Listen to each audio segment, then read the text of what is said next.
இருக்கிறாய். சிந்தை. பேதுருவே, உன் சிந்தை சரியில்லை. இந்த காரியத்தில் உன் சிந்தை சரியில்லை. சாத்தான் உன் சிந்தைக்குள்ள நுழைஞ்சிடான். நான் சொல்லுகிறேன், பிதாவின் சித்தத்தின்படி நான் மரிக்கணும்னு.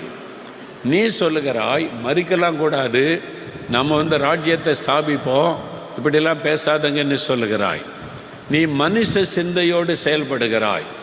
நான் தேவனுடைய சிந்தையோடு இருக்கிறேன். உன் சிந்தை சரியில்லை. சாத்தான் உன் சிந்தையை கேப்சர் பண்ணிட்டான். அப்பாலே போ சாத்தானே. பார்த்தீங்களா, இயேசுவே சொல்றார், நீ மனுஷருக்கு ஏற்றவளை சிந்திக்கிறாய். அதான் பாருங்க, மனுஷ சிந்தை தேவனுடைய சிந்தை.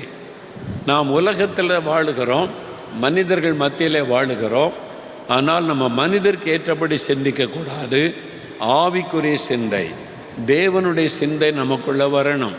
இந்த சிந்தை